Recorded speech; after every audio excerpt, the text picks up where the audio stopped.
안녕하세요. 기업 회생 파산 전문 권용민 변호사가 회생 절차상 채권의 분류에 관하여 작성한 내용을 정리해 드리겠습니다. 회생 절차에서는 채권의 유형에 따라 변제 방법과 우선순위가 달라지고 권리 행사 방식도 달라집니다.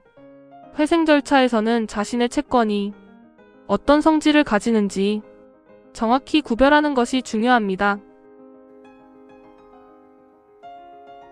회생 절차의 이해관계인은 크게 채권자와 주주 지분권자로 나뉩니다. 이 가운데 채권은 회생 계획에 따라 권리가 조정되는 채권과 조정되지 않는 채권으로 구분됩니다. 결국 회생 절차에서는 어느 채권이 회생 계획에 적용을 받는지, 그리고 어느 채권이 절차 밖에서 행사될 수 있는지가 핵심적인 문제입니다. 먼저 회생채권과 회생담보권입니다. 이들은 회생 절차 개시 전의 원인으로 발생한 채권으로서 회생 계획에 따라 권리 변경이 이루어집니다.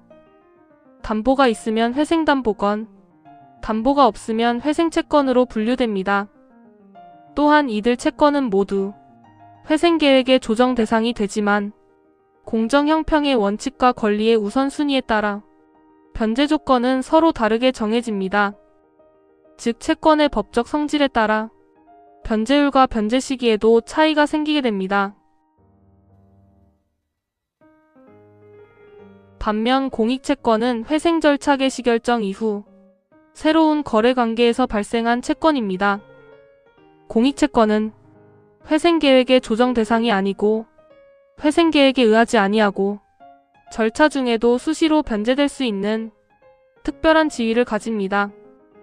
이는 절차 진행을 위해 필요한 비용이나 회생 절차 유지에 필요한 거래를 보호하려는 취지라고 볼 수 있습니다. 채권 유형에 따라 절차상 차이도 큽니다. 회생채권과 회생담보권은 채권 목록 기재나 채권 신고가 필요하고 누락되면 실권될 수 있습니다. 따라서 신고 기간을 놓치지 않는 것이 매우 중요합니다. 반면 공익채권은 원칙적으로 신고가 불효하고 회생 계획에 의하지 않고도 변제받을 수 있습니다. 따라서 채권자는 자신의 채권이 어느 유형에 해당하는지 정확히 판단해야 합니다. 회생채권이나 회생담보권이면 신고기간 내 권리신고를 해야 하고 이후에는 인가된 회생계획에 따라 변제를 받게 됩니다. 즉 절차에 참여하여 권리를 보전하는 것이 우선적인 대응이 됩니다. 반대로 공익채권이면 관리인에게 전액 변제를 청구할 수 있고 회생 절차가 진행 중이더라도 회생계획에 의한 권리 조정의 대상이 되지 않습니다.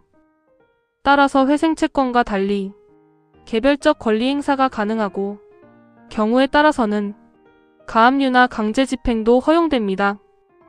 이 점에서 공익채권은 회생 절차 내부의 집단적 조정보다 개별적 권리 실현이 더 폭넓게 인정됩니다.